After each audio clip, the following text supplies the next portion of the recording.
most of them, especially, and I want to ask you what you think about the ones who were arrested or were detained while trying to go through the legal processes.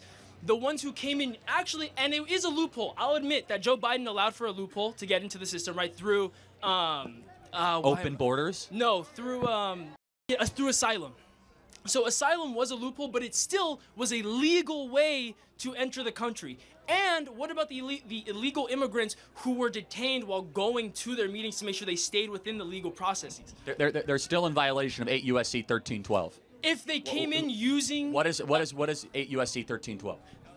You don't know. That's fine. It's fraudulently filling out an asylum claim, of which these people are. But that's what the courts are Again, for. there's 8 U.S.C. 1305, which is illegally crossing the southern border, which can be enforced also upon the second entrance going on. Isn't and then there's 8 U.S.C. 13. Crossing into the border... Again, man, I know. I don't mean to make you look bad. Okay. You just don't know enough about this stuff. I encourage you to look at 8 U.S.C. 1305, 8 U.S.C. 1312, how the criminal code actually comes in particular here. The Supreme Court has given President Trump full authority to deport these illegals without same due process as people here in America. But what about the Supreme Court decisions, which one is it? Yes, so I know what you're talking about.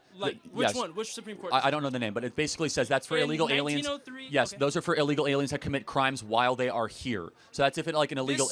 This Supreme Court decision recognized due process rights for non-citizens in deportation hearings. Yes, correct. Deportation hearings. Again, the Supreme Court has clarified that in 2019 that not every single illegal here within the last 2 years gets a deportation hearing. They've clarified it, and people are conveniently ignoring it in the media. And Thank you for your time. Can you tell me then where I can find that they clarified it? Type into ChatGPT. Not ChatGPT, from the Supreme Court. Well, again, it will lead you to the source. Say, find me the Supreme Court case, because I don't know the name of it. 2019-2018 decision around expedited removal within 100 miles of the border and 2 years of being in the country. The Supreme Court clarified they do not need the same due process rights. But, so you're also saying, though, that these other Supreme Court cases that reaffirmed that due process rights does apply to non-citizens, naturalized or... Again, what the Supreme Court said is they had a distinction. They said that if an illegal alien is here and, for example, commits a DUI, they get due process on that infraction. They don't get due process necessarily on just the fact they came into the southern border illegally.